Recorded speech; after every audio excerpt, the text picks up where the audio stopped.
Hello, everybody. Welcome back to ClapperCast. I'm your host, as always, Carson Tamar. For an episode, if you know me, obviously I'm very excited for. We're talking about Saw X, but before we get there, we have to mention who is on the show with me today. Kyle, Jack, how is everyone doing today? Happy October. I'm doing great. I'm doing great. I'm very excited to be talking about the 10th Saw film. Never thought we'd be here, but it's going to be a good time. I'm also doing really good. I'm really glad to talk about a franchise that is sort of deep in the bottom of my heart, but I don't really have much affection for. I mean, it's strange because, like Kyle said, 10 films in this franchise is quite scary. But we've been here before, Carson, to talk about Spiral, so I'm hoping that it's a bit different this time. Yes. I think it will be, but I'm just hoping so as well. I assume so. Yeah, I mean, I'll say out of the two franchises to reach 10 films this year, out of this and Fast and Furious, I'm a little bit more thrilled about this one than I was with Fast X. But let's take a look at Saw X, and then we'll come back and discuss the feature. The cancer is still spreading. I'm afraid there's nothing else we can do. There is one person who might be able to help. Our program is a two-pronged treatment outside Mexico City. The results have been stunning. She saved my life.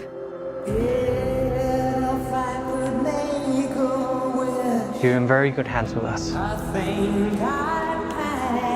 After that, what happens then? Your whole life happens then. John Kramer. According to these scans, the tumor was never removed. How much time do I have? Months, at best. I still have a lot of work that needs to be done.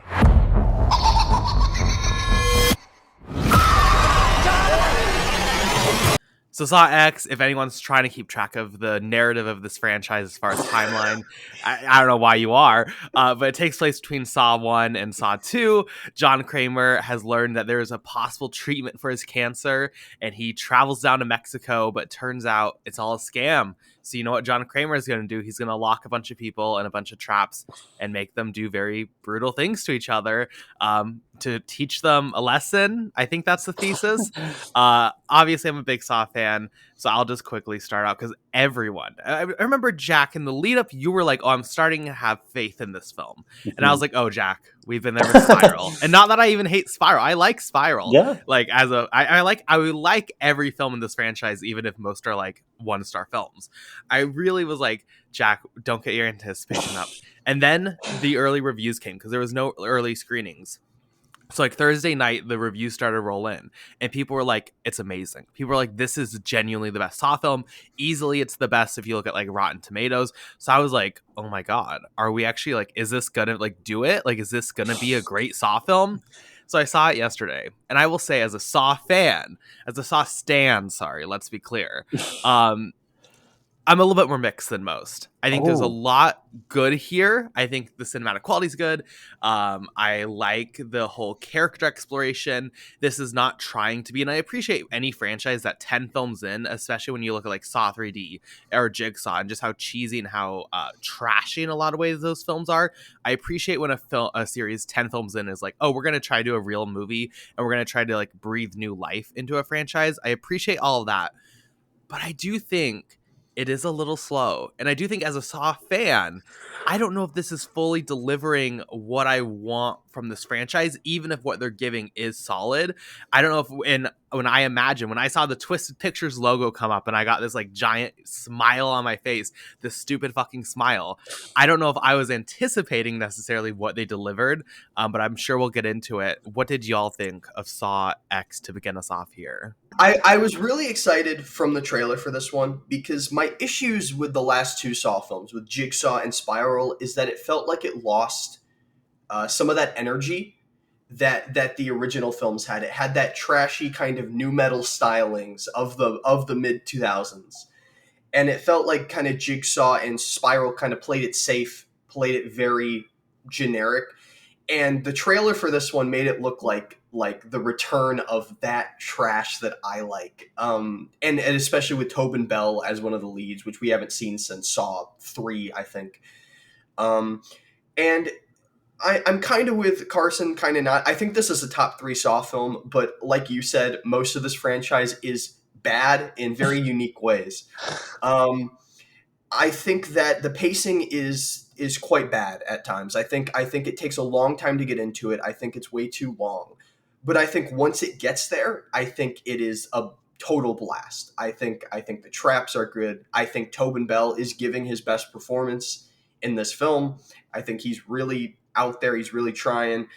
And I think that for a Saw film, it is pretty well plotted and makes very logical sense. Is very consistent, and yeah, we can get into more specifics later. But I liked it overall. I had a blast watching it.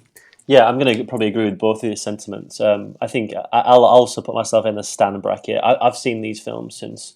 I think I went to a sleepover in maybe I think it might be '07, I think, and I watched the third one, and then was like, oh my god, what is this? And I remember seeing it in high school, the fourth poster on a bus that had to be removed because it was so gory.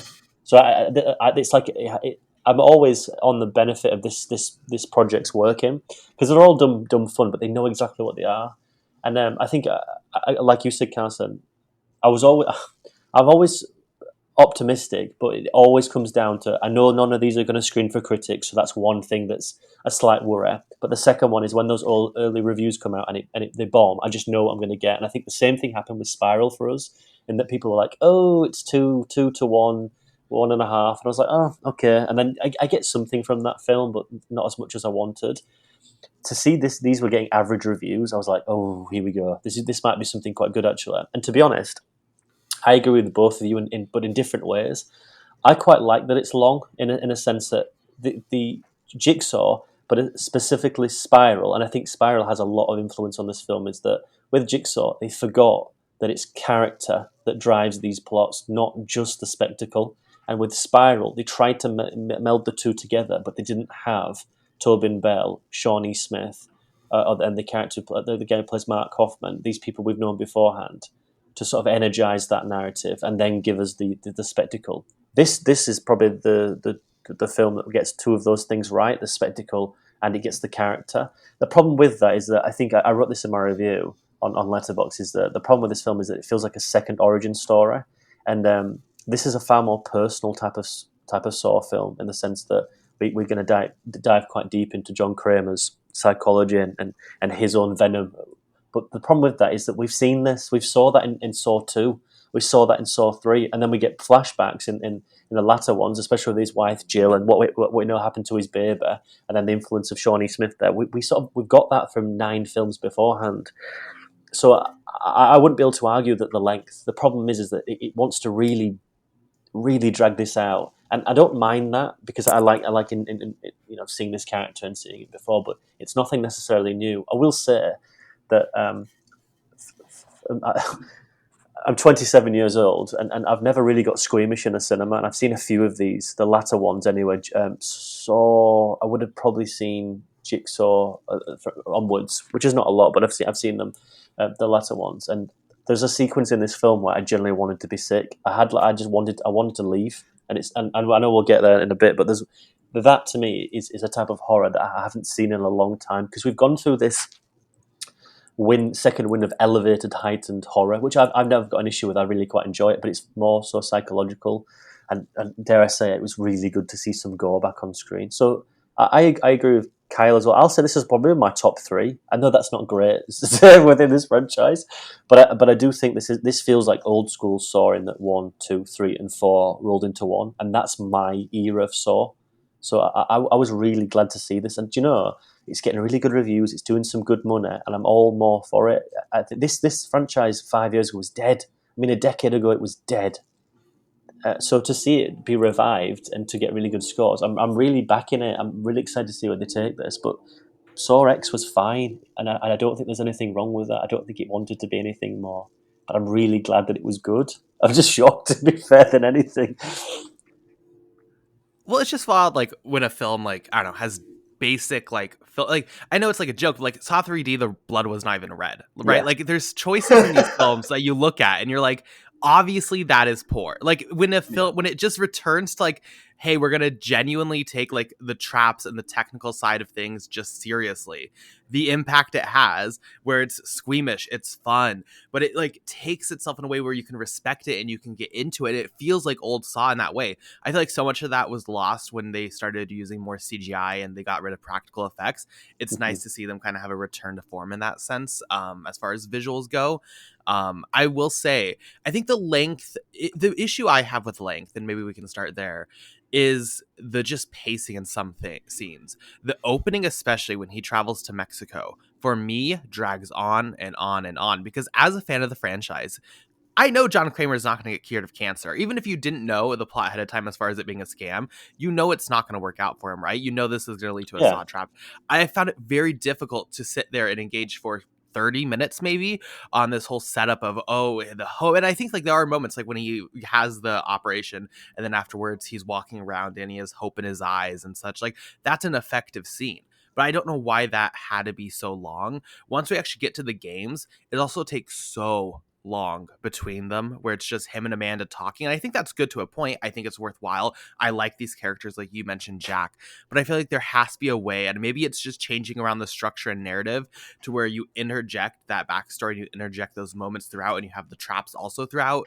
I don't know what exactly it is there, but I just didn't find it to be as effective as if you look like a horror film like The Conjuring, The Devil Made Me Do It, a random example. Like that film was so bleeding and with love and bleeding with their romance in every scene that I feel like it's really palpable and that emotion really hits.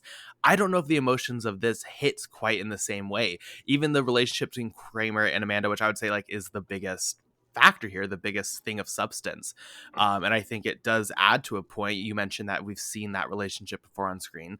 I think it does add to it, but like I don't know, it feels so slow and drawn out at points that I was really struggling to feel like, okay, let's get to the point, let's move on. Yeah, I found Amanda in general and her thing with Kramer, I found it to be very repetitive at a point. Because, like you said, there's that break between every trap, but nothing new is being said between the two of them. She's mad that a certain person is in the trap because she relates to her past and how she is, but it never amounts to anything. So it just kind of feels like padding in a way.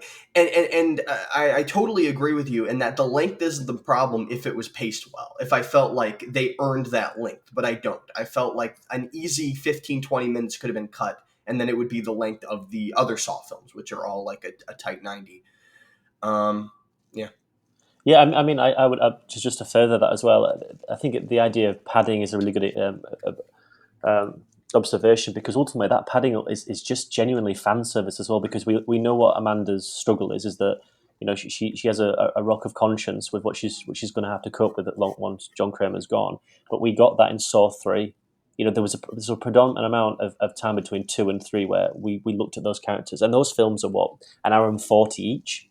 So it's not like she hasn't, not necessarily Shawnee Smith, but it's not like that character hasn't had that on-screen conversation before, that on-screen thematic. And I must admit, the first 30 minutes, it feels to me like it's trying to engage with an audience that isn't relevant, not necessarily relevant with this franchise, but wants to engage with an audience who is just jumping in to watch a horror film and then indulge in a character that's not essentially John Kramer, but just this character who wants this hope of finding a cure.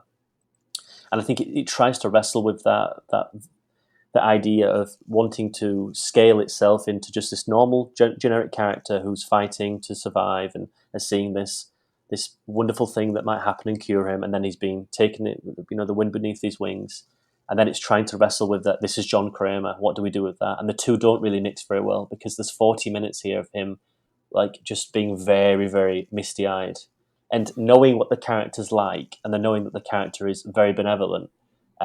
It's very difficult for an audience who know who John Kramer is to accept that, which is equally as frustrating as towards the end of the film when there's a certain character who like name drops who he is, and I was like, yeah, like remind the audience that we're seeing someone who's like villainous. It's not like we're watching an anti-hero. It's quite a villainous character, but I agree. There's a lot of pre-meddling material here to justify what's happening on this trip. And it's interesting because there's a bit in the beginning which I thought was quite not endearing, but interesting is when he sees an orderly was going to pinch and steal off a person who's in hospital, and there's this thought process where it's sort of like we got you, where he has this trap and he puts him in a trap, and but it's the thing that I thought was really interesting about it is that it wasn't it wouldn't kill him, it maimed him, but it wasn't harmful to his life. And it's interesting that the film is then trying to project to you that actually John Kramer's, this whole thing that he's gone through against these characters, this is the reason why he's going to be, it's life or death. Which I was like, okay. But that's 2 seconds in the first 10 minutes, then you then are going to go on for another 30 minutes.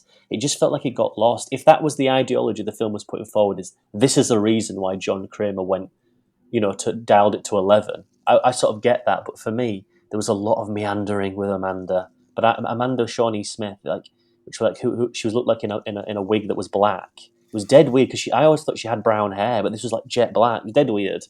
And I was like, okay. So to me, it's like this constant feel of meandering. I think this feels like a director's cut as well. It feels like, let's just throw 20 minutes of scenes in.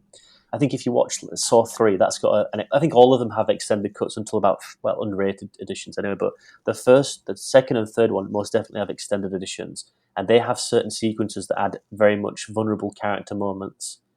This felt like that to a degree where it was pushed to like the max. Very interesting, but again, I wouldn't argue that those were unneeded. I think you could definitely do that first act in 10 minutes. And do you get the emotional, mix of that? I think you probably would do as well. I mean, these are horror fans. They're coming here for one reason only. And I do think it sort of does part the bus on that thematic quite a bit at the beginning, to a degree where I was like, oh, we're definitely getting to psychology here. We're definitely getting to. It's just a very strange film for Tobin Bell, but he does wrestle with that really well as an actor. I think credit where credit's due. That first 40 minutes for him as an actor, he's probably as much as that he's been able to showcase in this franchise, and does a really good job at it as well. Yeah, I mean, I love Saw for the camp side of things. So Tobin Bell, when he's like doing the book signing in one of them, and he just wears a backwards cap to like hide himself, like I will always love that. Don't get me wrong, but like as an actor, absolutely Socks is the best turn he's had of this franchise. Like really impressive at moments. Mm-hmm. I think not just like because he hasn't necessarily had a lot of moments to shine in that sense, but like I don't know, I was really impressed. I'll say that's probably the biggest highlight of the film for me. Yeah, they've never been able to recoup the loss after the third film as well. Because I remember the whole idea was that James Wan wanted to do a trilogy. He didn't want to do the sequels, but he produced them. I think him and Lee Winnell wrote the second one as well.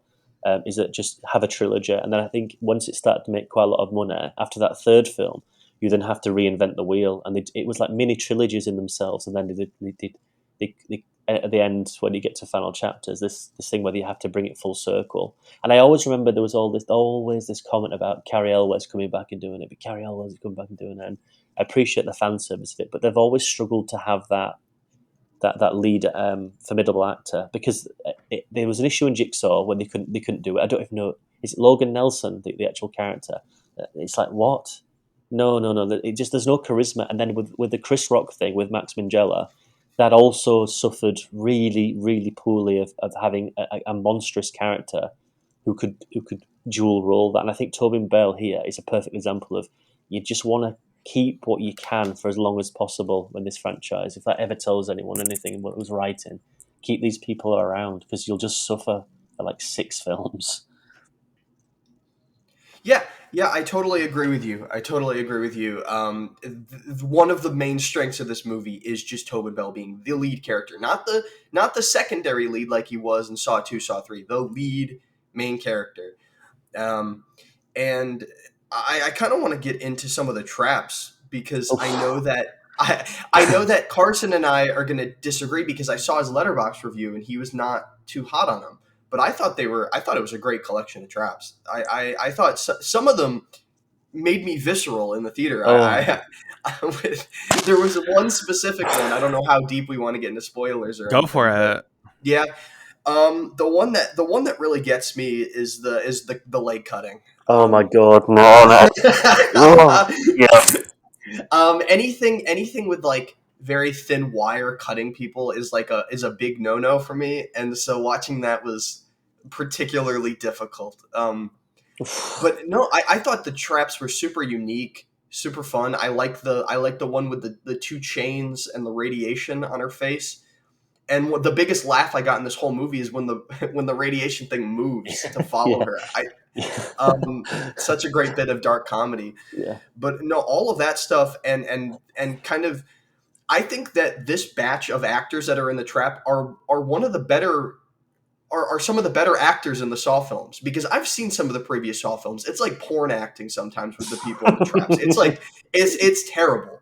But most of these people are pretty believable. Um, Except a certain character when they turn villainous. I thought that was silly. Mhm. But until that point, I thought everyone was very good in it. No, it Yeah. was perfectly silly. She is so funny throughout That's as fair. she's hyping people up. I don't know if any of you, I watched Survivor, and it was giving like Jeff Probst, like when someone like falls on their head in a challenge, he's like, keep going, you got this. Like I was laughing throughout because of her. And then like that's where I think the Saw camp really works, is when she turns villainous. I thought that That's actor fair. is like really fun. I love her. I was like, and I'm excited that like I'd be open to seeing her do more stuff in this franchise with Yeah, how that they end things. Like it was a I very was here for interesting it. end, wasn't it, as well? I Right. mean, I'll echo Kyle because I'll be honest. The actual like the got your pants down. The first one where they order it, I thought that was absolutely horrific to watch. I'd never. I remembered when it just felt to me when it was like the Angel of Death when they ripped open the rib cage, and I think it's probably either the third or fourth one. I think it could be the opening of the third, and I was like, "This is haunting." Like, there's just so much like visceral reaction there, but it's also visually quite difficult to witness.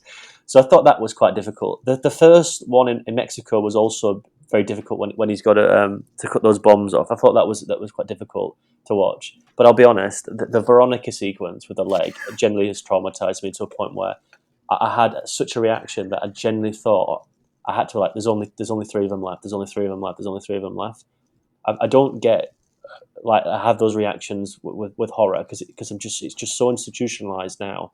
But to watch something that was going for something and to do it in a way that they did, that it just the noise, the sound design was off putting, the visual it never wanted to pull away, and the fact of the matter is as well, it's like it's just the noise. It's the noise. And then I remember just sat there thinking, like, I just felt sick. I physically felt sick. And I was going to take my wife to go watch it. And she was like, I don't really like gore. I was like, it won't be gory. The last ones are not gory. I was like, fucking hell, was I wrong?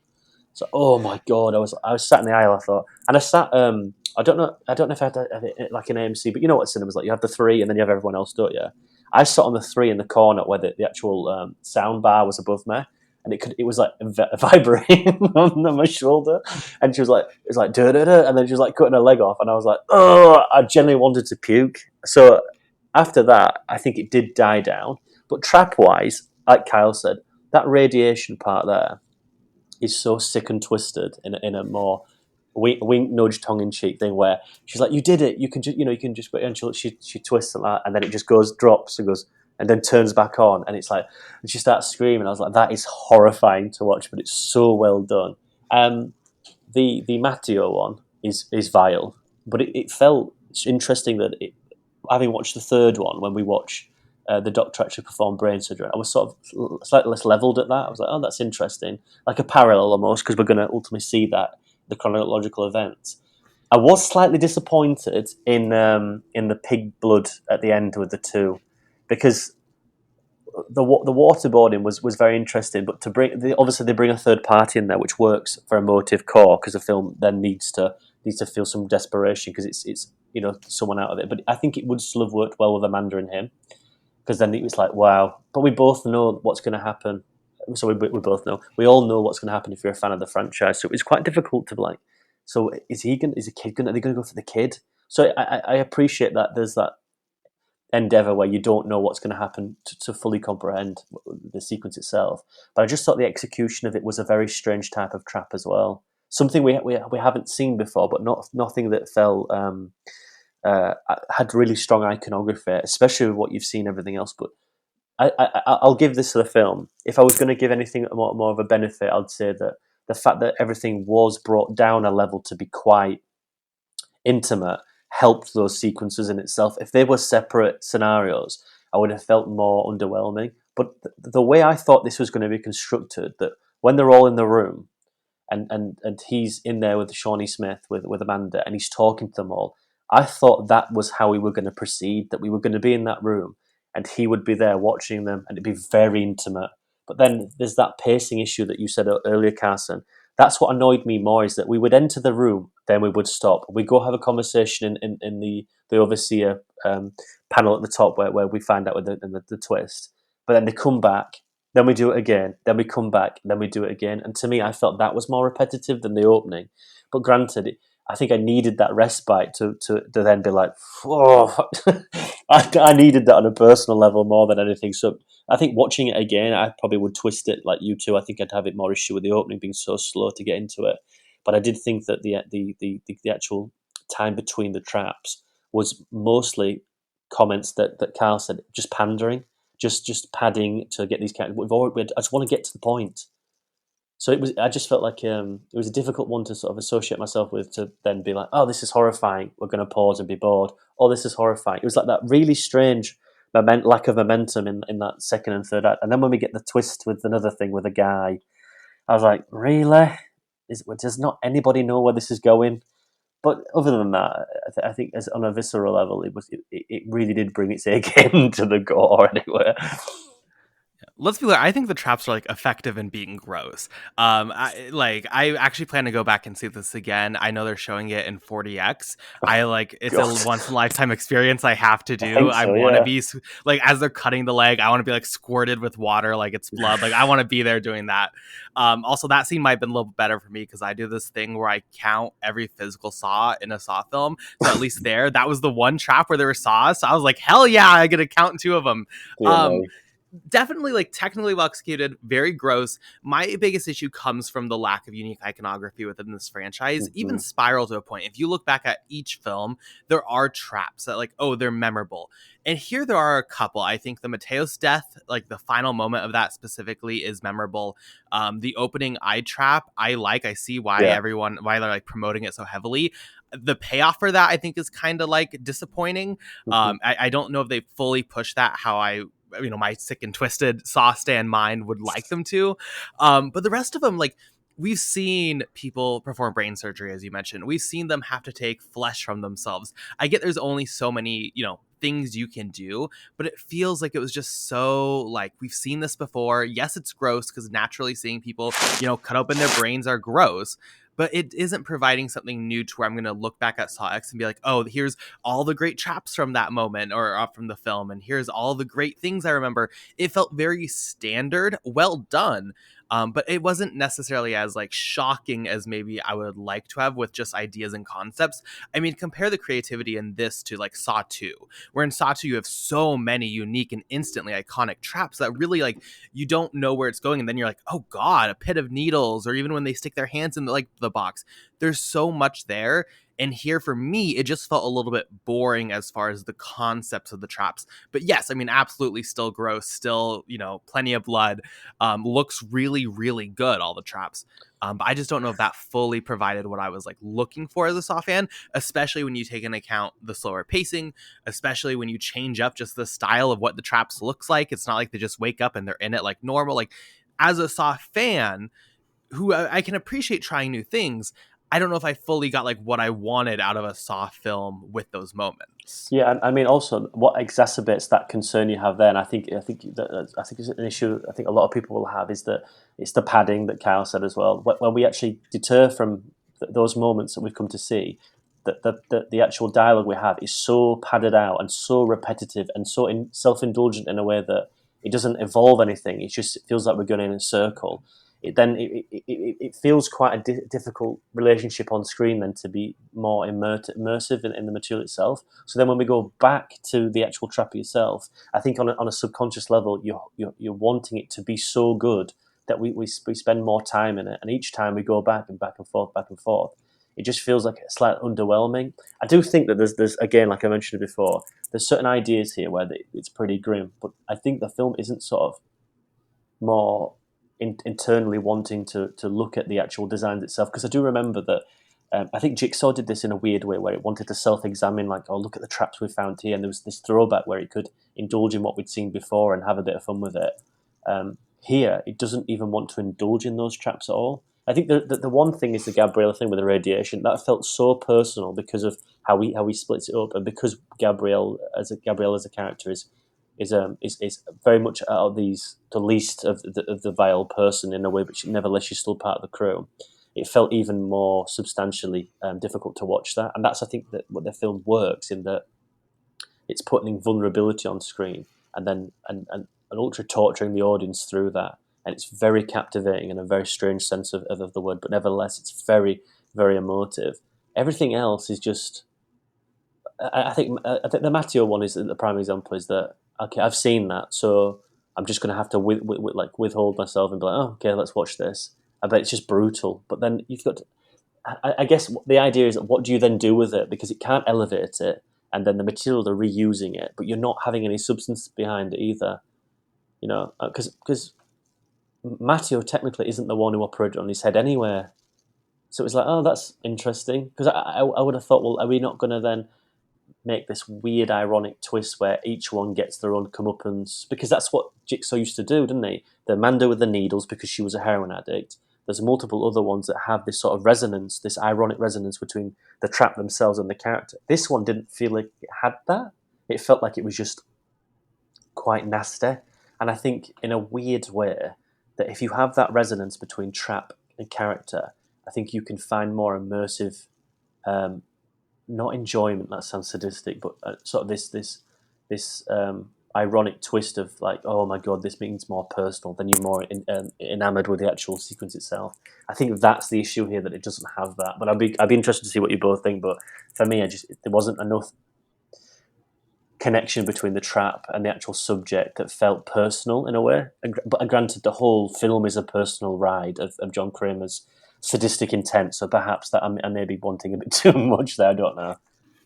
I mean, that's just a basic like logic of what the franchise was like for those first few films. Yes. I get like with Spiral, I have no issue with Spiral, and even like after Jigsaw dies and it goes to like Amanda, like I'm fine with that because it's not John Kramer's logic creating the traps, but like that was the gimmick was that it was always tied in. Even in this film, the eyeball trap with the fingers, it's tied to it. Like they acknowledge it to a point and then they just lose it. Maybe you want to claim like, oh, John Kramer's so caught up in anger and trying to do it quickly he couldn't theme it or something, but like I don't know. I agree. That was a big thing that was just missing.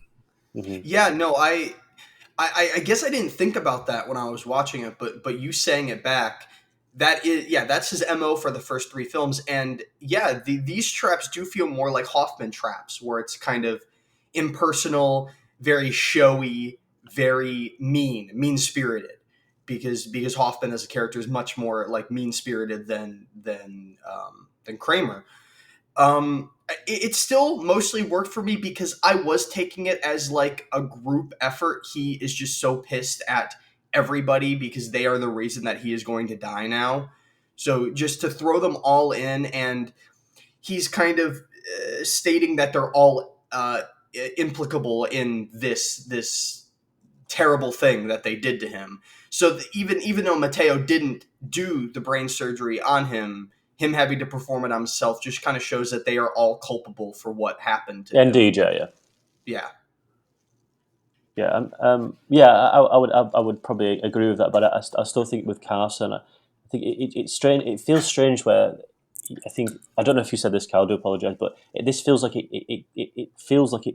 I think aesthetically, this is a film that is trying to echo the sentiment in a visual aesthetic, especially with its editing and its cutting, to be like the first four Saw films. But the problem with that is that it has the visual sense and the tonal sense of the latter view, which is good and bad, and I think the melding is fine. But the problem with that is that it's then this is quite a very. I mean, I've always presumed that John Kramer's MO was that he never make it personal, because every and this is within the franchise itself. Every character that did that, specifically Mark Hoffman with what Amanda did, ultimately has a comeuppance, and it also the only person who gets away with it is John Kramer.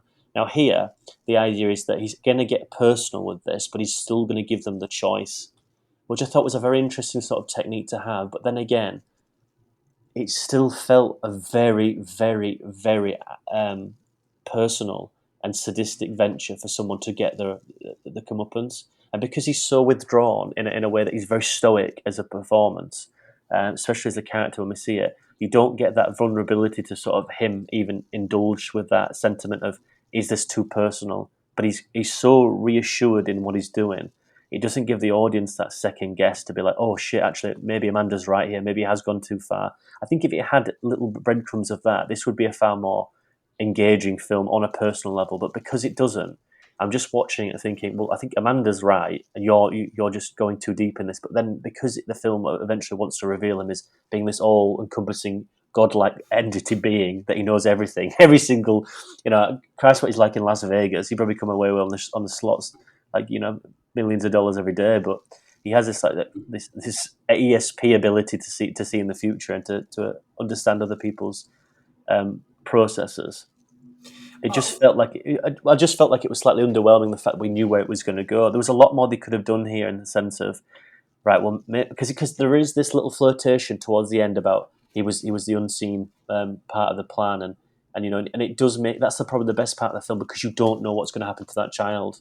But the problem with it feels so inconsequential, because we're watching two characters here go through this, and you just know nothing's going to happen to him. So I did feel like it could have removed a lot of baggage and had a little bit more empathy with itself, and be like, well, maybe we should just play with this idea and play with that. But I suppose it's been 10 years and there's been some shit ones, so play it safe. And I don't mean that in a condescending level either. I just think that it might be because the film is kind of torn between two worlds of wanting to do something different and wanting to stay the same. Yeah. And in all the previous Saw films, that's just how Kramer is. He is the all-encompassing, all-knowing, all-seeing God. He has predicted everything that's going to happen to a T. That's just kind of the Saw formula. That's kind of the campy fun behind it. But it can feel a little awkward coming from something that feels so different from the other films. Yeah. It feels like a capper for one of the old films, but that's not exactly what this new one is. So it can feel kind of tonally dissonant. Yeah, and it's also internally having to deal with that as well, because this film is set between the first one and the second one, so it has principal hits that it has to touch upon. It knows from A to B where this is going to go. So I appreciate that, and I also to its plaudits, there's also swings and roundabouts here it has to hit. He's also mentioned Norway in a previous film about wanting to get a cancer treatment. He's also been misdiagnosed before this, which ultimately exacerbates what we're seeing in this film. So there are breadcrumbs here that go to the overall franchise. But the best thing about this film, and maybe we'll get onto a bit later, is that it doesn't feel like it's indulging in that it has to hit marks like a prequel or a mid-sequel does. It felt like it could at least stand on its own 2 feet, and I think for the long run it does.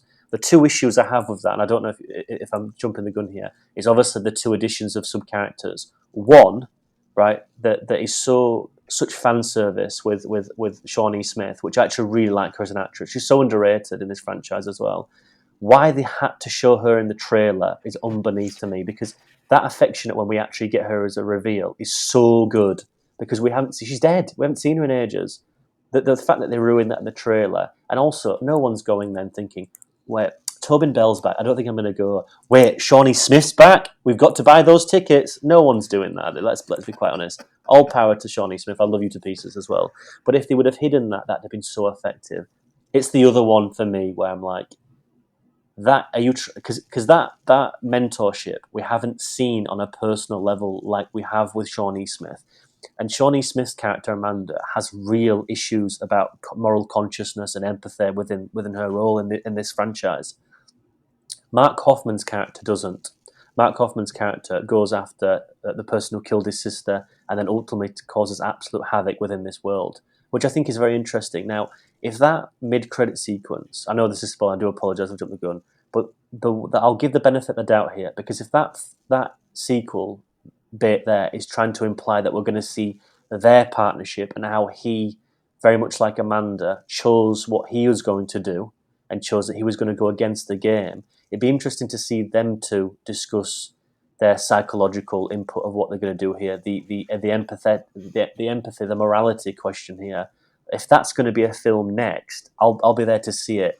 But to bring him in, and then if they don't do that, it's going to feel quite underwhelming, because that to me felt like empty fan service, especially in the same basement where you've got Lee Winnell's character dead on the ground. And like, well, that's fan service, that's fair enough, but I think we've gone past that now. We've. But again, Kyle, it's what you said. If that's going to be then, because that to me is the film where we can really find some stuff out there. If that's going to be just padding for 2 hours again, I'm not really really interested in it. But again, I appreciate that this had walls it couldn't hit, and there's other tunnels that it could go through. And I think it does a good job there. I think overall, I think it stands on its own 2 feet. But I've never known a film to be a sequel, but be set between 2 films. I don't know if it's not the first time, I'm sure, but it's like such a Saw thing to do as well. And there's one thing that does annoy me. There's no crane POV shot of the 2 buildings that then go into a different. That's so shit. Why they didn't do that? Like, give me the edit. Give me the Lawrence Arabia match cut edit. You bastards! They could have done that, and they never ever gave me it. So I'm disappointed. But other than that, I think fan service wise, it did quite well. The only issue I had with it being between 1 and 2 is that sometimes it feels a bit too high tech for when it's supposed to be set. Just because Kramer's traps, if you look at the first 2 Saw films, besides like the reverse bear trap, are very simple, like a box with razors or a pit of needles. Like we only started getting the really high tech like chain based Saw ones like later Saw, and so seeing some of those, I was like, it could have been a little like lower quality, I guess, simpler. And that was more of a problem with Jigsaw, where like it was set before the first one, but there's like flat screen TVs, lasers, and, like, a bunch and lasers. Yeah, but despite that, like it's a nitpick. But I'm gonna actually echo that, because I think that's a thing that people watch this and don't give this film not necessarily the shit it deserves with that regard, but I do think that there's a lot of fans there that I can find that quite patronising on a certain level, because as someone who, like you said, Kyle, as someone who watches this, we know when it's set. I think the Texas Chainsaw Massacre 3D did it as well, like with a fucking iPhone in 1978. And I think it's quite patronising to people who paid the ticket, who like that franchise and who like that mythology. I think you've got to be very, very careful of not being condescending to them. But I do agree with you. I think the first 2 felt like the characters had to make decisions, and the results of those decisions would then inform their future. This one got straight into Saw 4, right? There's 2 people in a room, one of them's going to die, what are you going to do? Like Saw 6, like, what are you going to do? And it was like, whoa, we're jumping the gun here, because Jigsaw as a character in the lore was very not sort of. It was like very psychological in the fact that he would sit with Donnie Wahlberg's character and he would say, in 90 minutes, if you stay here, your son will be here and he'll be fine. And it's that psychological torment. Is he right? Is he not? I think the first Saw did it brilliantly, just him sat in the room. This, to me, just to echo what you said, Kyle, felt like we're pushing this to a Saw 5, 6, the Jigsaw. We've got 4 people in a room, and they're cutting toes off and ears and stuff, and it was like, oh well, this is just feels strange to be in this environment. I sort of even agreed to the traps though as well. They felt extremely high level, especially with the radiation thing. I don't know. It felt especially considering it's in Mexico, like Yes! where he has no resource. I don't know where you get the giant sci-fi radiation gun, just like being a tourist in Mexico, but I guess that's what he did. How he got Billy the puppet there, I have no idea, but I'm down for it. But like, did he put it through customs? That's odd. That's weird. And this is a quick succession film as well. It's not like he had a month. I think after the second day, like he goes to get the taxi driver. Yeah, I agree with you. He called Amanda and he said, "Bring the puppet, bring the radiation gun from the basement." Yeah, we're good. No, I agree with you completely. Someone commented, I forget who said this. It was on Letterboxd, but they said that this is kind of a Saw film for the superhero era. And I can kind of see what they mean. Wow. There's a mid-credit scene with a big cameo. There's some fan service. There's even a scene early where he's drawn a little saw trap in a little notebook he has. It's just, yeah, and I can kind of see that. And I don't mean that in a negative way. It's just it's kind of a Saw film for the movie era that we're in, for better or for worse. Yeah, the formula, definitely. Now you mention it, it's quite on the nose. Yeah, it's. I think that the problem with this franchise is, and it's the same thing that happened to Paranormal Activity, is that these films were so cheap to produce that even if they didn't do very well, like the 4th, 5th, 6th one, they still produced them. It was only when quality waned into a degree where, like, because they kept the like 10 million for Saw 1, and the 12, 15, 16, and then it would like be brought down to 10 for the 4th, 5th, and 6th ones due to having no star in it. So the business model is quite practical. You make your money back purely on the first on midnight previews, and then bang, you bring them on Halloween. And what happened was is that they could never evolve the story, so they never ever elevated anything. So you get the same thing. And then when Paranormal Activity came and then just dethroned it, ironically from the same producers as well, and I think one director as well. The problem is that Paranormal Activity is then so cheap to finalize, like it's 800 grand and a 1.2 million. But the same thing happened with that. You had to elevate the material. I think that with the last three we've got, they've been able to ramp up the budget, but with that, elevate the material to a degree where we're going to get something a little bit different. I hope that's what happens going forward and they don't stagnate. But that being said, after 10 films here, and especially with, I thought Jigsaw would just make so much money because it was going back to they had a pretty interesting twist, two timelines, which is the first. Well, technically not a first because Saw 2 did that, but it was interesting, and the actual production design looked okay. Tobin Bell was back in it for a little bits and parts. But it just feels here that it's definitely crafting itself for a certain audience to be indulged in. And I don't think Saw's ever done that consciously to be like, well, we're going to make films and they'll come to us. Saw now has to make films and hope people come to them. And I don't think it's been in that position. But with the formula it's got, I think it's fine. But like you said, it's very on the nose, and I just hope that doesn't then speak to the franchise and dictate how that's going to go, because that usually what the fan service will do. Well, we want this next, yeah, but we haven't got that idea, but we want that next, so do it, or we'll have a fucking David Ayer version. It just there's got to be a point where there's a lot of, granted, Saw's not on the level of a DCEU, but once you have an audience dictate to a creator what they want, you're fighting a battle you ain't going to win. So it'd be interesting to see where this goes. I don't think people will be lining the streets with Jigsaw masks and be like, we want David Ayer cut or anything like that, Kevin Gray cut or like that. We want James Wan back. But it will be it's a very personal audience, a very internal audience, and there's a select few, but there's a lot of diehard fans out there, and this franchise has deserved to come back, because if you look at what's out there now, like the likes of Barbarian, like physical horror is coming back in a way that if you can just maintain it and keep the budgets down, this could do quite well. And it's really nice to see it back and indulge in itself. I hope the future of this is brighter than what they're doing with Scream, as I'll say. I think that's a really interesting comparison, Cass, naturally. If you wanted to go into that, that's a really Let's get into that in 1 second. I want to say quickly is I will say I think Saw taking the break between this and even let's say Saw the final chapter, but even Jigsaw not kind of really Spiral, I think is the best thing for it. There's a whole new age, a whole new generation out there who can discover these films, and the Saw franchise, I know this is going to sound like sacrilegious to some. It is made for the TikTok generation. I'm sorry. You can throw any of these traps on TikTok. You get that 2-minute clip. Boom. That's going to go viral. The teens are going to roll in. I could easily see Saw blowing up through social media and such and coming back. And luckily, I think this has such a reception. It's going to have another film. And I don't know, as a Saw fan, as long as it doesn't change what the franchise is, I'm here for it. But I know you want to go into Scream. No, so. the Scream. I also want to touch on the David Gordon Green thing as well, because we're seeing a lot of stuff come back recently, and it's interesting because the Scream is a franchise that didn't die because it was rubbish. It just died out because there was a next evolution of horror that came in. Because Scream 4 is quite a good little Scream film, with the late great Wes Craven. I think Jigsaw is fine. I think Spiral is fine. But when you look at Saw 3D, that is horrific. And then when you look at I think there's a lot of fun to be had there. But for quality wise, I mean, it's horrible. Yeah, it literally looks like it's shot in Canada on $1.6 million. Someone had a vacation home after that film. But when you look at the Halloween film, then there's an emphasis to make Halloween because they went to just nothing. Halloween Resurrection, it just went to nothing.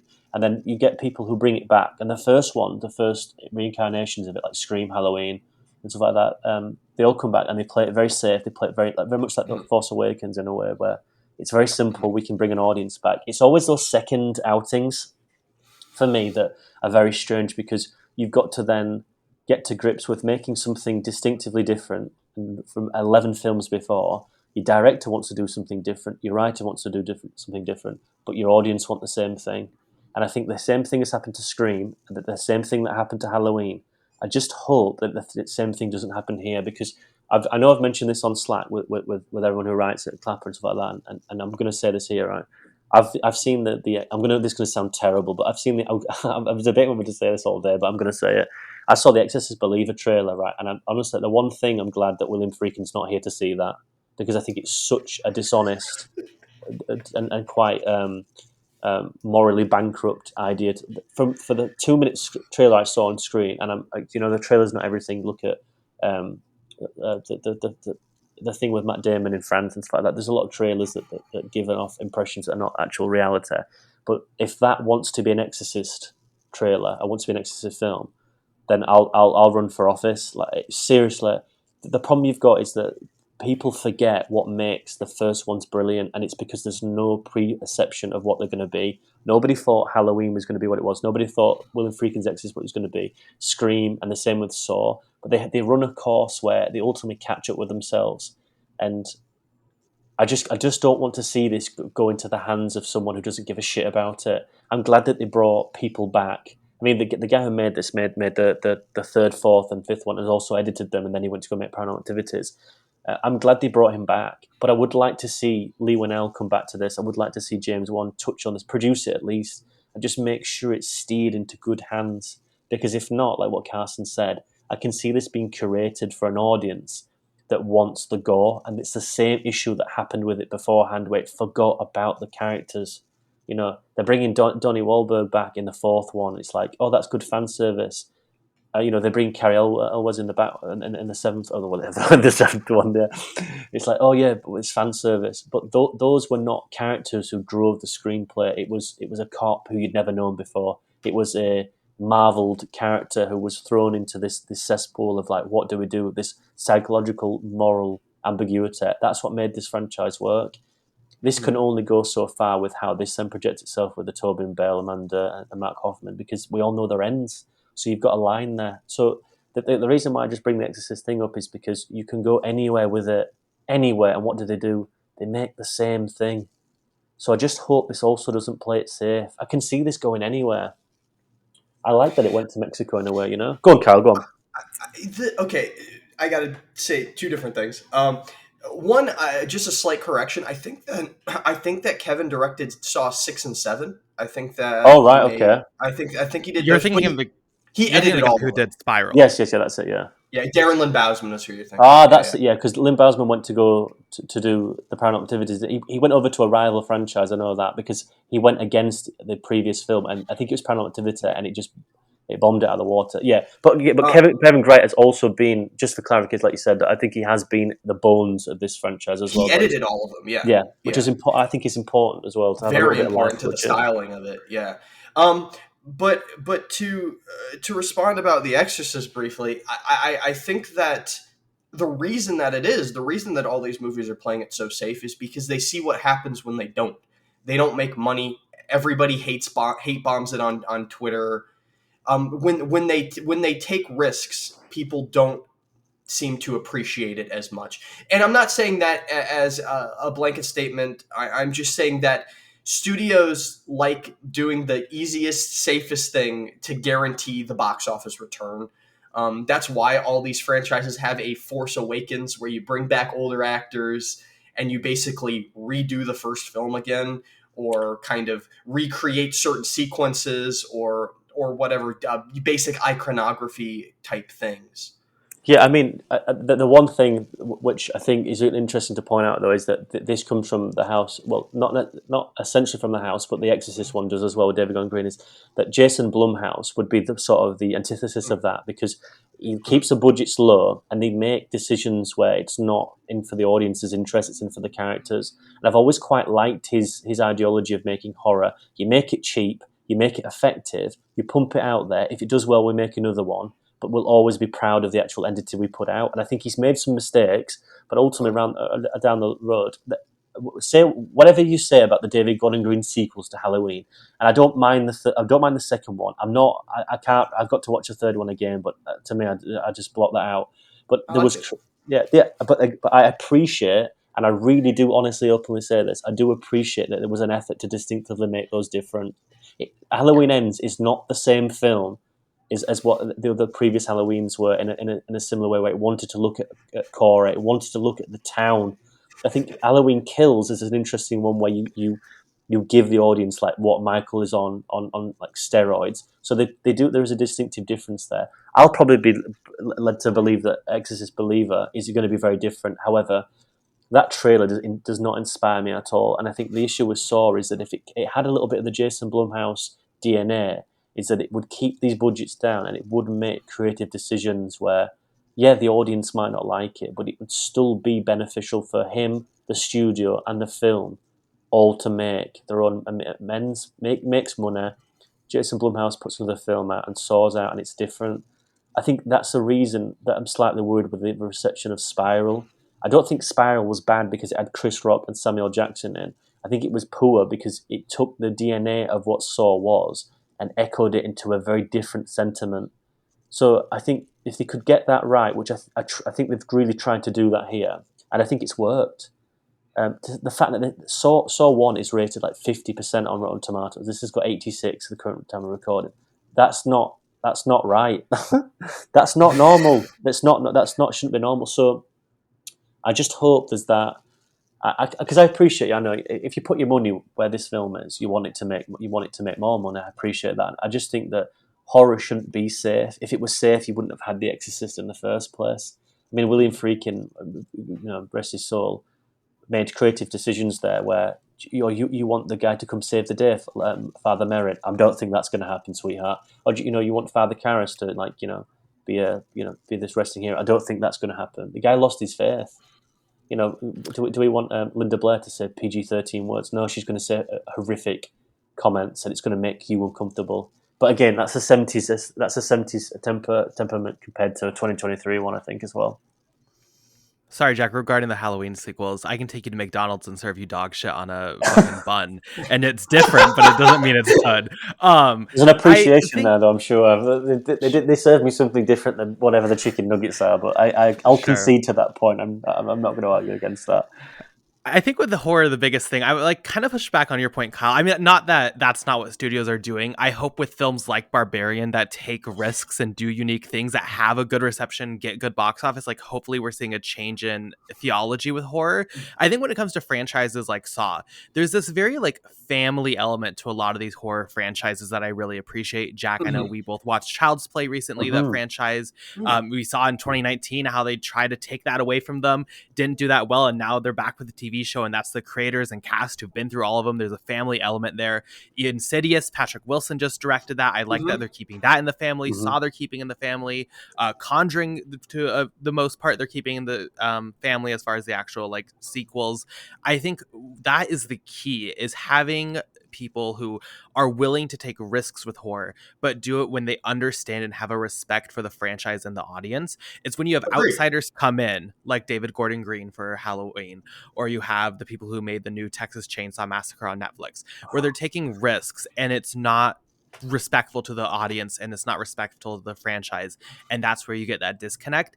If you have that understanding, I think that's where it works beautifully. You just have to then also have faith though in these names who to step up and have those positions. But I think Saw, luckily, I mean, say what you want about Spiral, I like the film overall, but like that film, I think there's a very clear course correct now with Saw 10 and the direction moving forward. I think the Spiral universe is dead. I don't think we're ever going back to Chris Rock and what happens next.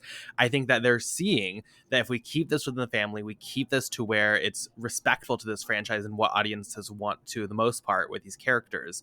If we put Tobin Bell back out there, if we put Amanda back out there, there is a payoff there, and I hope that that's the theology that these horror franchises have moving forward. I think The Exorcist, and I think those films are going to do really bad, both critically and with money. I hopefully that ideology is dying as we speak. Yeah, Kyle, what did you think of the Candyman reboot? Just out of curiosity, I don't think I've read your review of it. Oh, I quite liked it. I thought that was one that was respectful of the original, yes, and kind of tried to expand on the ideas. It wasn't like it didn't have the depth that maybe it should have to be like a masterpiece, but I thought that it was a very enjoyable, very well shot, very eerie film. I enjoyed it quite a bit. I would agree with exactly what you've said, and I think that the reason why I like that film as well is that because it doesn't rest on the laurels of its previous entities. That because obviously 2 of the 3 of them were shit. We'll get that straight away. There's only one. It's the first one, but it echoed its visuals. it echoed its eeriness, but it was also indulgent in the fact that it wanted to explore the mythology but not rest on Tony Todd's shoulders. And it did give the audience what it wanted in that final sequence, which I still think is so effective because they de-aged him respectfully. He's only in it for 2 seconds, but it still was led by Yahya Abdul Mahin, and I think that is how you do it. And the fact that they've not wanted to give the director of that, I do forget her name, she's incredibly talented. I think she's doing something. Nia DaCosta. Yeah, she's doing the Marvels. Marvels, yeah, which get your bread. It's like what, because you might not get the opportunity again. But I think that the fact that people haven't been like, we need to do the sequel here because we've got it out of the way now.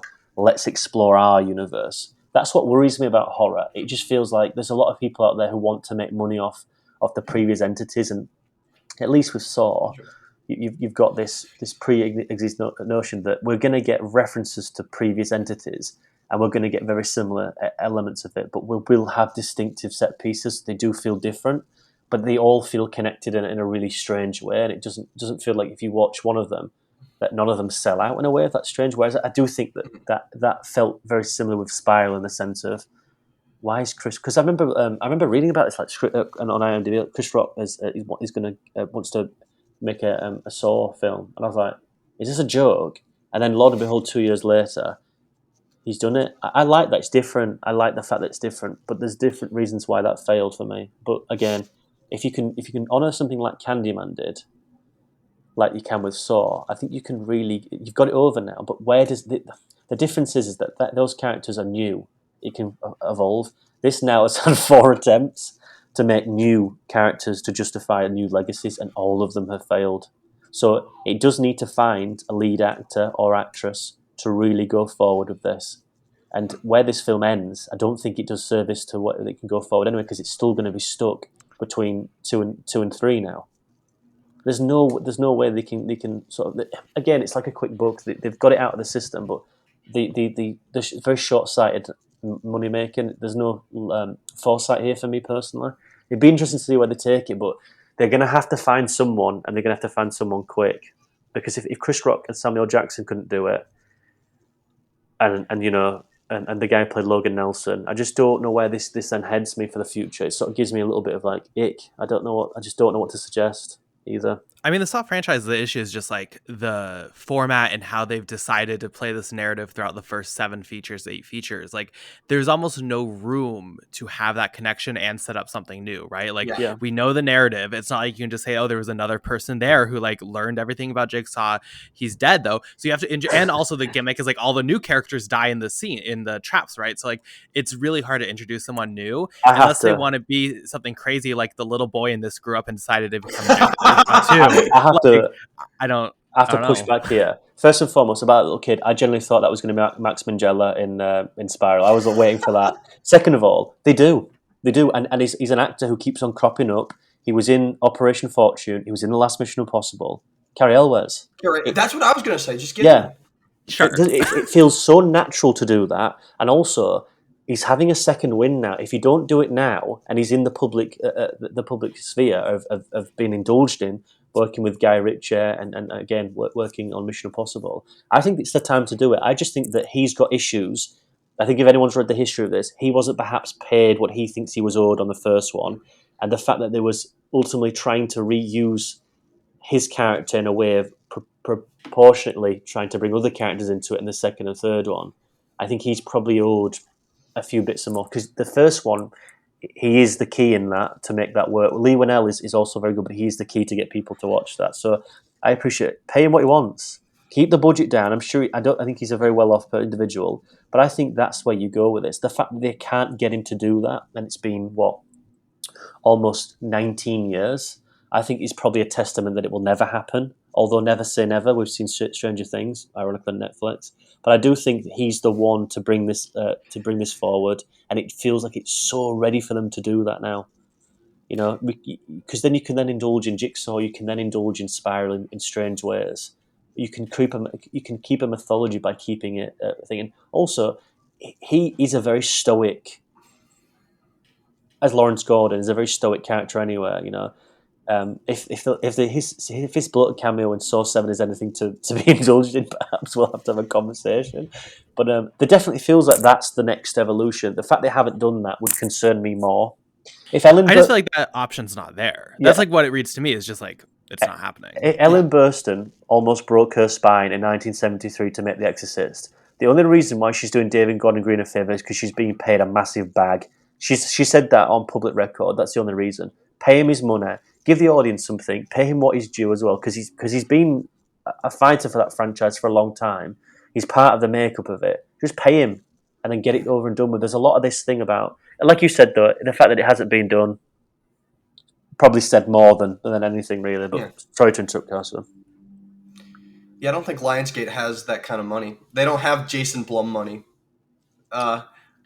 What franchises do they have right now besides Saw? Hellboy? Well, that's we're getting that late. I think we're getting that later this year. We're getting that next year, and that's by the Crank duo. So I have absolutely no infinity of that being good. It's just not the same aesthetic. It's just, you, Kyle, we might be back here in a bit and talk about. Did you see the new Hellboy? Wasn't it amazing? I don't. If Stephen Graham dressed as a pig in one of the films doesn't do it service, I don't think that this Hellboy is going to do it very well. But I like the Crank guys, even though they make mostly bad movies. Yeah, I do. I like the first two Crank films. I just think that you're right. Where does the money come from? Where do you invest with? But I think this will do a bob. But I think there's a lot of residuals to pay off as well. I think there's a lot of people, percentage points, who have taken gross and not taken upfront salaries. So it'd be interesting. Hey, let's hope the Hunger Games makes a lot of money. Shit, yeah, I forgot about Hunger Games. Yeah. I think, like, when you look at Carrie, I mean, peace and love, respect, I like him a lot as an actor. I think it's very clear right now he's taking jobs that also just have a lot of money. If you notice who he's working with, he works a lot with Netflix. He does holiday movies and Stranger Things. He's in Mission Impossible. He's not necessarily taking roles right now that I see that are like passion projects, let's say, or like, oh, I'm gonna do this for Saw because I really like Saw. Hey, maybe I'm proven wrong. I agree. I think he would be a great like direction for this. I don't think he's interested. But hopefully. I just think that the fact that they've got Tobin Bell back, and it's a clear indication to Lionsgate that familiarity is a key to success here, and that it wants to self-examine itself internally about a character. He's primed for it. Perfect. So for me as a producer, if that worked, and you can't milk that cow for as long as they have done, it would only feel a natural fit then to bring him in as that sphere, and also bring him into we've only got an indication of their relationship. It was always rumored, and it was always like Easter eggs in the franchise. I always remember being on message boards like, where is Lawrence Gordon, where's Dr. Gordon, and stuff like that, and it was always like, oh, if not for some reason, and then to get the seventh one, the reveal, it was quite good. But there's still, again, that mythology to see that there's a lot of time there to spend with not only him and Jigsaw, but also him and Shawnee Smith and the guy who plays Matt Hoffman are in there as well. Because there's a lot then you can then brood off and then rupture off. So there's a lot there to get it over the line, but I think that's the only conceivable direction where this finds major success. And also the teaser trailer of him on it, like, it just, if done right, I just hope if done right, this could be quite an interesting second wind. But it's just that faith you've got in modern Hollywood.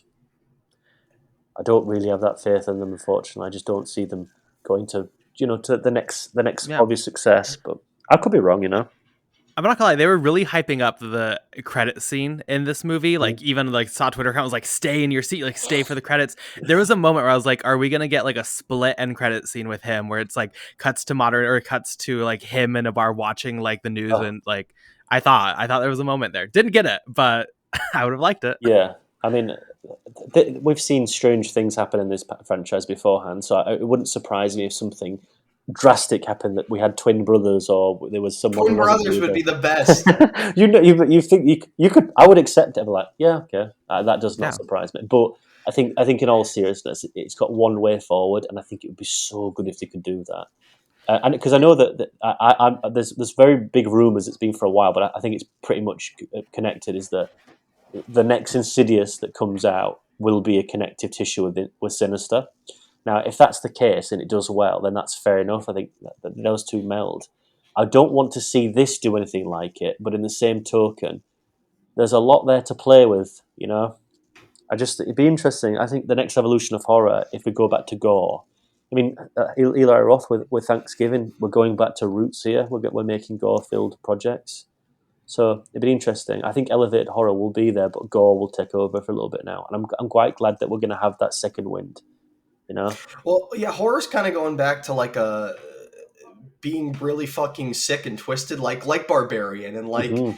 they're kind of appealing to the weirdos out there like us, who Yeah, well, because for a while in like the 2000s or the 2010s, it was a lot of found footage. It was a lot of like very very basic horror. And now we're getting some more spice. We're getting Barbarian, and even something derivative like Smile has a mean streak to it. yes. Yeah. I feel like Um, the two are connected as well, Kyle, in a way that if you look at the Ari Aster type of thematic with Midsummer yeah. and Hereditary, that it takes principal horror motifs, haunted house, and then the Wicker Man, stuff like that, like the actual people in the whimsical land, but then crafts them with really interesting thematic and character driven arcs. I feel Barbarian will in the long run will feel like, granted, there's probably been a few more of them. Don't get me wrong. I think Insidious was one to do it as well. It's specifically with the Conjuring, is that they're melding the two together now in a way that we're getting gore, which at one point you couldn't do gore and have a really good psychological character driven piece around it. It had to be one or the other because the time just wasn't there for the audience. Here, Barbarian felt like, oh right, this is interesting. We're getting the body horror, but also we're getting a little bit of like substance here. And I think Saw here was like, I think the 40 minutes of him going through the cancer treatment definitely felt like a conscious decision to meld them together. And I think for the long yes. run, I'd say it did quite well. If it can carry that on, it can look at other things, because there was one where we had the insurance salesman, the health insurance salesman, then did dictate if we should live or die. I think there's stuff like that now where it would just absolutely bang. I think it would do really well. Yeah. But like I said, it'll all depend where that trajectory goes. But if they can get that out, and I think that this is in safe hands. There's a lot of material there for this to echo, and certainly there should be no excuse. Can I? Am I the only one that's bothered by this being Saw X and not Saw 9? Because Yes, Spiral is a spinoff. No. yes, it bothers me. I know. It just fits into Saw not giving a fuck about chronological, like anything chronological or timeline wise. But it's a Spiral from the Book of Saw, implying a spinoff. This should be Saw But it's 9. in the book. It's in the book of Saw. Let's be clear. Look, Tobin Bell was a picture in there. I am appreciative that like Okay. whatever you want to say about Spiral, this is acknowledging and confirming like it's one of these films, right? We're holding it as one of our one in the franchise. You're not Okay. ignoring Fair it. enough. You're not Interesting. hiding it. Maybe that's just me. I have no issues with I it. tell you, Also, because I think Saw X is a banger title, and I don't know if we're ever going to get it get another one. So the Saw X is eyeball great. thing, Yeah. I Yeah. love it. I Yeah, tell you what, that's great. It does annoy me. I think the fact that it's called Saw X is like just classic Saw. I think it's like gets away with it. I disagree. I think they are distancing themselves with Spiral slightly, which I think is very very unfortunate. I will say what annoyed me is that the opening, a massive Saw X, the ending, a massive Saw X. Like, I get it. I do get it. You don't need to really indulge on that. There's a massive logo on the screen of him going into the MRI scan. I was like, this is a different film. But yeah, those are the other things that were slightly annoying about it. But yes, Saw X looks like a gear lever as well. Like, we could have done something there, but fair enough. I hope Saw 11 uses the just like 1-1, just like Saw 2 did. So it just is the exact same title, but it means different. I would love it. I wouldn't put it past them at this No, I point. wouldn't either. That generally wouldn't surprise me. Yeah. I don't know. I really like overall kind of wrapping up maybe like I have issues obviously with Saw X like I have with most Saw films, but like ultimately did I get to go sit in a cinema? Did I get to see Tobin Bell be Jigsaw? Did I get to see people like cut off their legs in traps? Did I get to see the fucking amazing like green aesthetic and like all the visual aesthetics and the editing that I want from this franchise? Did I get the Lionsgate Gears logo? Did I get the fucking Twisted Pictures logo? Like, yeah, I did. Did I get to hear that fucking soundtrack, that song? Yes, I fucking did. It's like, as a Saw fan, did it give everything? Was it the magnum opus? Was it, my Mamma Mia 2 of the franchise? No. But damn, was it still fun? And like, I don't know. I am very appreciative that I got to go have that theatrical experience. So I am overall definitely a fan of Saw X. I'm with you. I'm with you. This gave me a lot of what I was wanting out of Spiral a couple years ago. It gave me that feeling of like, okay, I'm finally watching a classic Saw film in the theater with the kooky twists and the corniness and just the go for broke attitude of we're gonna do it. I had a blast. I had a great theater experience with it. A lot of people were there, and they all seemed to be enjoying themselves, having a great time. So yeah, I recommend it. It's a fun movie. How nice to see horror just like with a full like audience. Mine was almost sold out. Like, I and they were I reactive. They were laughing. They were ooh at the gross parts. Like that was really nice to see. I went to a 10:45 p.m. screening, and like it was packed. It was packed. Yeah, people were out there for it. I went to like a 6:25. There was about 9 people in there, but it was full of couples, and I was on my own. It was quite awkward. I would agree with you too. I didn't go into this expecting anything more than I got, and I don't think that to be a disparaging sort of statement to make. It was really decent. It was exactly what I wanted it to be, which was just a Saw film. I didn't expect it to be anything more silly, anything more stupid, but it was engaging enough in what it was. It was fine. I will say that the only issues I sort of had with it, I just thought it could have been more in a way that I feel like there was a next level evolution they could take, but I think it's more just discussing about the fact that we're going to get that, we could get that next. So there's nothing disparaging about the actual feature itself. Anyone who wants to go in here, who's a fan of the franchise, will get exactly what they want to. I'd be shocked that anyone who liked the other ones went into this with like 1 star. I think it's absolutely fine. I know Max, who couldn't make it here today, has got like 4.5 out of 5. I wouldn't go that far. I think it's a strong 3. But that in a franchise that's had such misses, I think it's completely fine. I think it's as a starter point, as a second origin story to reassess itself again. I'm fine with that.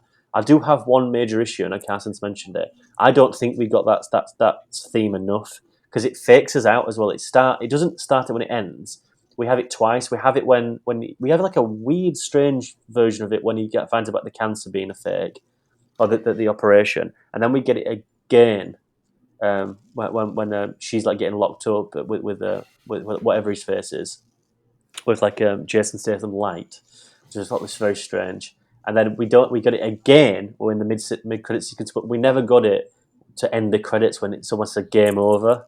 And I was just waiting for that, but there's 9 of them now, isn't there? There's 10 of them, so it's fair enough. But that was the only thing I was like, oh, you really do that for me. But other than that, anyone going into this is going to have absolute fun. I think people who like horror are going to indulge in this as well. So if anyone's out there thinking, shall I go or not? I would go. I think that you'll find something here. And I think those people who didn't like Spiral will like this. And I think people who like Spiral will like this. I think it does a really good job of melding the two together. But expecting anything different is madness. I don't think this is going to change the world at all, but it's a really good starting off point. Agreed. That's going to do it for our Saw X review, so you can go see this in cinemas now. Let's go to our rapid reviews. This is a segment where we can talk about anything we've seen recently that we want to quickly mention. Jack, I'll turn it over to you first. What have you seen recently? I've obviously done a few festival stuff, but I have been doing my Hooptober quite early because I wouldn't have the time. I'm going to do Noir November as well, but I've been watching some like strange horror stuff. I've been watching The Ward, John Carpenter's film. I watched Village of the Damned, Poltergeist 2 and 3. The first House features, which were very strange. I watched all the 3 Dark Men and stuff, the Liam Neeson, the Sam Raimi thing. I've had like different returns of it. I did watch Prince of Darkness last night, which I thought was good. But really, I've been gearing towards more Exorcist sort of stuff because obviously we're going to touch on it on this podcast. They've just done it on Gems, which I couldn't make last night. But I've been watching the 2. I've watched the extended cut. I've watched the Fear of God documentary on BBC iPlayer. I think you can find it on YouTube, which is 1998. 25th anniversary documentary about its production. Very interesting.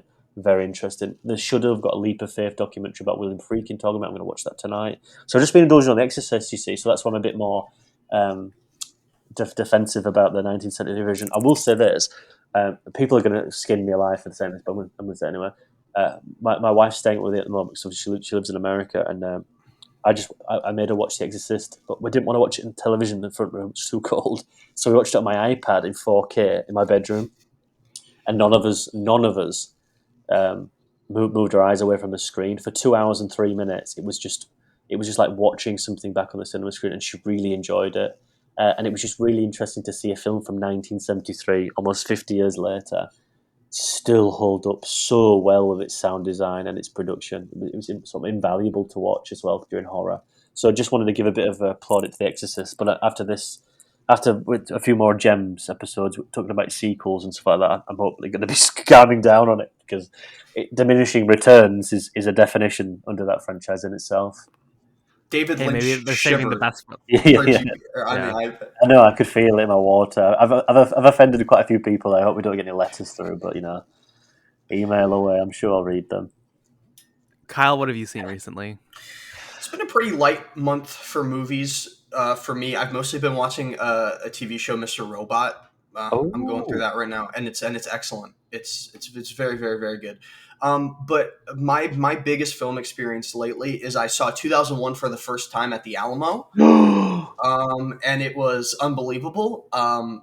My friend had been telling me for years, because he got to see the 4K re-release on film a few years ago when they remastered it. And he was like, you got to wait to see this movie in a theater if you can. And I got the opportunity. I saw that it was there, and it was fucking fantastic. It was such an amazing experience. Everyone there was like so into it. It wasn't really what I expected, but like that is the film experience that I've had recently that really stuck with me. Besides that, just some rewatches. Children of Men, one of my favorites. Watchmen, fun. Banger. One of my favorite Zack Snyder's, yes, for sure. I watched that new No One Will Save You on Hulu, which was fun. It was a fun movie. Besides that, bottoms. Which version of Watchmen did you watch, Kyle? I just watched the theatrical because I was watching it over Amazon Watch Party with a friend, and it was the one that was on there. Oh wow! Okay. I previously had only seen the director's cut of it, so it was interesting to go back to the theatrical. It does feel a little more rushed in the theatrical, but it's a good movie. For a long time, you couldn't watch the Ultimate Director's Cut here. It was never available. So I watched it in the US when I went in 2017. I was like, I've never seen the Ultimate. Is the one that adds the graphic novel portion, yeah, it is like, to say that then is like bloated as an understatement. It's but it's interesting because it's like it tries to meld the two together. But I think you can actually watch it in this country now. You can buy it on demand, but that's the only version I've seen recently. But that is that's such an underrated venture to watch Watchmen. How he managed to get it on screen. I'm not overly a fan of Snyder's work in the latter years, but that is an achievement in its own right that should be justified as being applauded, undoubtedly. Watchmen was just proof that Zack Snyder needs to stop being his own cinematographer. He needs to get Larry Fong back, because Indeed. Larry Fong shoots beautiful things, and Rebel Moon does not look beautiful at all. Ooh, well, we'll see. Hey, can't wait for our ClapperCast episode on it.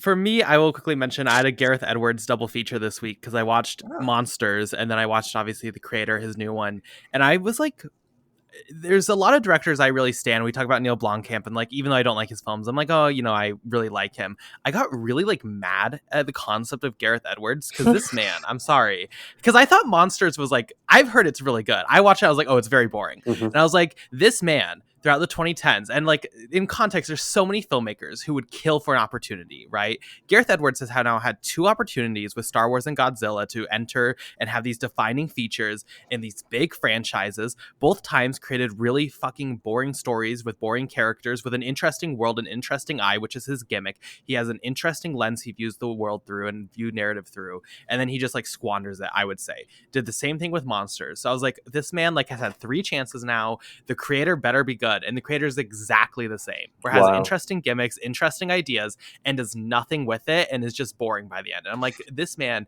now has had 4 fucking chances, 3 big opportunities, if you want to cut out Monsters, to do something original and do 2 tied to bigger properties. If you want to claim it's because the bigger properties that those films did not turn out, then you look at The Creator and it does the same exact thing. To see this make it 3, I don't know, I just like got really mad at Gareth Edwards, which, peace and love, I assume he's like a nice guy. I don't know him, like no hate towards him as like a human. But as a filmmaker, I was like, I never want to see another feature from you, and I want to see every opportunity you get go to someone else who will do something with it. Ooh. I got really upset. I'm curious, would you not extend that thought process to Neil Blomkamp? Because to me, they're very similar, like technical filmmakers, but they lack in substance. To a point. So I think number one, at least Blomkamp has District 9, which I think is like the film he wanted to make, and then he was just stuck being a filmmaker. I have no love for Elysium. Fuck that film. But like even his later films, like Chappie, I think there's a swing to do something, and I think he does try his best and just like fails for various reasons. Even Demonic, like, look, is a piece of shit film, but like it is him trying to do something. We all had our weird COVID obsessions. Like I at least respect that Blomkamp really feels he goes out there and tries his best to do something in every single effort, except maybe Gran Turismo, but that's also just like, I think, a payday, and just he wants to have work. Good on him for that. Gareth Edwards, it doesn't feel like fully commits to that, and he just accepts like creating a 3-star film, and that frustrates me. Fair enough. So I'm shocked with that because of the two projects he's done, which is what with Warner Brothers and with Disney, obviously, is two properties that he can't really evolve because in Godzilla, Toho give the American auctioneer off, which is Warner Brothers. Only so many things they can do with the characters. They weren't allowed to put King Ghidorah in the first one because there's too many. He wasn't allowed to kill Mothra off in the second film. So there's pre-motifs there that you can't touch upon. So I appreciate that. And then with the Rogue One thing, where it ultimately was taken out of his hands and re-edited, if he wants to, if put some maybes, I'm sure, but ultimately at the end of the day, they brought someone else in to touch it up. And I think it's probably the mortal sin of a director. Once that's done, that's not your film anymore. So the fact that you're talking about the creator, which has got the chance of being explosive and not held between the ideas what he can do, for it to be quite mundane, I'm quite shocked by that. That's unfortunate. I'll probably get round to watching that this week or something. But I'm seeing it this week. So yeah, I've heard like it's an 85 million 3-star film. There's nothing wrong with that, but it's visually like brilliant. That's all of his films are like visually great, and like none of them are like disastrous, right? Like it's a 3-star film that like there's definitely good elements and good moments, but it's just like if you have these huge opportunities to not like go for it, I just find very frustrating when there's so many creators who would kill to have that budget, who would kill to have that opportunity. Who's the credited screenwriter on the creator? Is it him? I think it is him. Let me confirm. It is a screenplay by him and Chris Weitz. Yeah, I mean, to think about what a Gareth Edwards film would be without pre-established characters in the Star Wars universe is interesting proposition as well. But again, it's strange that he's chosen two things on the bounce that he wasn't able to like kill anyone off if he wanted to in a certain drama. Obviously, he kills everyone off in Rogue One, but granted, I think there's a lot more to do with the Gilroy than with him, but. Yeah, that shocks me. That does shock me. I mean, is he going to make a Gran Turismo? That's all I'm going to say. Is he going to bring people back? I don't think so. I don't think Neil Blomkamp did, to be fair, but another story. Hey, we saw the box office. It wasn't a great one. I was there. So were you. Hey, we were. Kyle, were you? Nope. Well, no, I was not. There's no pointing fingers, but you know. Although I heard it's an alright movie to watch on digital, so I might catch it when it's there. Do you know about the ending to it? And this is going to sound silly, but he uses a certain piece of music that's very famous in another piece of film by Michael Mann. I don't know what you're referencing. No, he uses a certain Moby song in the ending of Heat to make his film feel more emotional. And then when you've got Jerry Horner on the phone, who's basically whatever Spice Girl she is, go, yes, that is excellent. Her son's like almost died. Oh my God, I am so sad. That is terrifying. Puts the phone down on him. You don't deserve to use Moby. God who moves over the face of water. Oh God. I wasn't happy with that. I mentioned that in my review. I wasn't happy. But you know, we moved, don't we? I'm sure we'll be moving on. I don't know if Neil will, but we'll get there. Yeah, well, let's drive on to our question of the week, which is asking, very simple, what's your favorite Saw film? Kyle, which one of these 10 films really stuck out to you? Or is it going to be the short film? I would accept that too. I'd say there's 11 options here. Okay, so the best Saw film, I'd say, is the first one, but my favorite, I'm going to do my favorite, and it's Saw 6. Saw 6 is great. Saw 6 has the best traps of the franchise. It has the best overall game. That was the one you mentioned earlier, Jack, with the healthcare as a thematic element. I think that adds another layer. And then that's also the one that kind of has a parallel plot with Hoffman being found out for being Jigsaw. It's just a very exciting, very big chapter in the franchise that lays the tracks well for a good final chapter. We didn't get a good final chapter, but we it's a really exciting, really fun, really campy film. Like that is peak Saw to me. Do you know? I really struggled with this one because I've got about three. I think the objective choice is number one. I think the first three are quite good. I do also like six in a strange way. I also like four in another weird way. However, I think my favourite's the third one. That is the film that made me want to watch this franchise. I remember the ending where the gun goes off, especially with the head scalp thing. There's so much grim iconography in that. And then when you rewatch it, it's such an interesting parallel narrative that comes together, and you just don't think that's going to happen the way it does. Um, Especially when they're both climatized at the end, it's like, oh wow, that's well done, because it just doesn't bring any emphasis to each of them. They just feel like two separate ones. I'm going to say my third one. I think the extended director's cut of it's really good as well. I think it's about 5-6 minutes longer, and it's a lot more depth into it. That being said, I do want to give a little bit of a shout out to the second one. That second film had such difficulty to get over how good the first twist was, and it's a very different film. But to do a similar one to the third one with the narratives, to a displacement of time and space in terms of one was happening before the other, not that it was on a different galaxy or anything. But I also think that's pretty good plaudits as well. But if I had to choose, I think the third one's solid. A really good trilogy. The first three, and then I think you could probably argue with Carl's idea. I think if you put the fourth, fifth, and sixth one together, I think you've probably also got a solid one. But for me personally, I think the third one is undoubtedly the highlight. Probably I'll go 1, 3, 2, and then after that, I'd probably struggle. Yeah, my truth is Saw 6 is easily the best one. I think that one's like phenomenal, but I want to be different, so I'm not even gonna say the first one because that's the easy answer. I'm gonna go Saw 2. Oh This wow! is a film I hated the first time I did my watch through the series. I don't know why, but I rewatched it ahead of Saw X, and I was like, oh, this movie bangs. In a lot of ways, it reminds me, and don't take this the wrong way, of Escape Room 2, Tournament of Champions, Okay, where it takes a concept from the first film, right? And it's this very condensed thing. And then okay, this is a saw trap. How do you evolve that? Do you just do it again? And what it does is it adds so many layers of, I like the cast they have so much. And I think it also helps that they have banger traps over and over. The traps are super, super fun.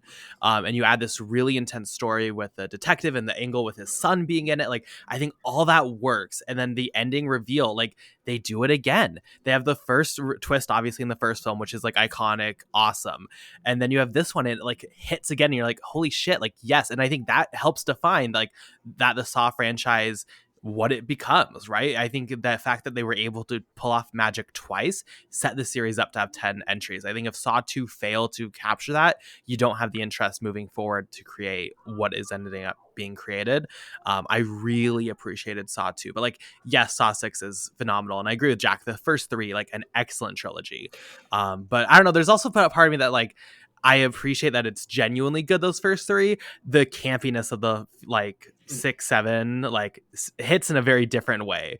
I don't think I've ever had more fun watching a movie than Saw the final chapter, where I would literally was like cheering because of this dumbest fan service. So fun.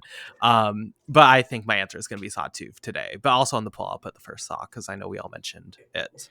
Saw 2 maybe has the best opening trap with the key in the eye. oh my god! Yeah. Yeah. Fucking love that. Yeah. Do you know, weird, I don't know how you two felt about this, but once I finished this film, I wanted to go back and watch this franchise again. But the one I wanted to go back the most, ironically enough, is Saw 2. I don't know if that's because chronologically, subconsciously, it was like, this is after what I want to see what Jigsaw was like. But I was like, I want to just see the big game, because Saw 1 is a very different, intimate type of dwelling. Yes. Saw 2 is Yeah. what starts the Saw franchise. Yeah. Saw 1 is like a different thing. It's much slower. There's not as much on-screen violence. It's not about the traps. 2 kind of starts the Saw franchise that we know and love. Yeah, it feels like Friday the 13th, but the third chapter. It feels like Exactly. the second Exactly. evolution. Yeah, really Yep. good as well. Yeah, and to get it right the second time, like, oof, you don't realize how like big that was at the time. I think they also get it right in the fourth one as well, with where they go with certain other characters. Yeah, agreed. So I think, luckily, I mean, I'd say we all like a lot of the franchise, and we all recommend again that you go see Saw X. That's going to do it for our episode today. Kyle, where can we find you on social media? You guys can follow me on Twitter and Letterboxd at Kyle Krieghbaum. That's Krieghbaum. I also have a podcast. It is on an indefinite hiatus, but you can still go back and listen to it. It's Kyle and Jordan's Cinema Shakedown. You can find that on Spotify, Apple, wherever you get podcasts. Link in the description. A very fun podcast. I Yes, recommend indeed. everyone. I think if you're a fan of ClapperCast, like this style, like you would definitely appreciate their work. Very, Yeah. very fun. Jordan I and Kyle appreciate are really good fun as well. Yeah, definitely. Jack, where can we find you on social media? I'm going to do the Twitter one just because I don't want to feel left out. But you can find me on whatever that place is with at Jak-Luke Sharp, and you can find. I'm not paying for it. I'm nowhere, but you can find me on Clapper and Letterboxd watching some like strange shit every week now. With the username at Jak-Luke Sharp, just a cesspool of watching strange films. But get on that era; it's so good. Yeah. As long as it's free, you can also find me on Twitter at BP_movie reviews, Letterboxd, just Carson Tamar. Thank you so much for listening. This weekend, this is not the only episode of ClapperCast coming out. There was a key double feature. I know we did Barbenheimer earlier in the year. This was the weekend of Saw Patrol. And where every other podcast I know is going to skip Paw Patrol 2, if you are a longtime fan of the podcast, you know the first Paw Patrol hit differently for the ClapperCast group. So me and Paul will be back later this week, hopefully soon, to discuss Paw Patrol, the mighty movie.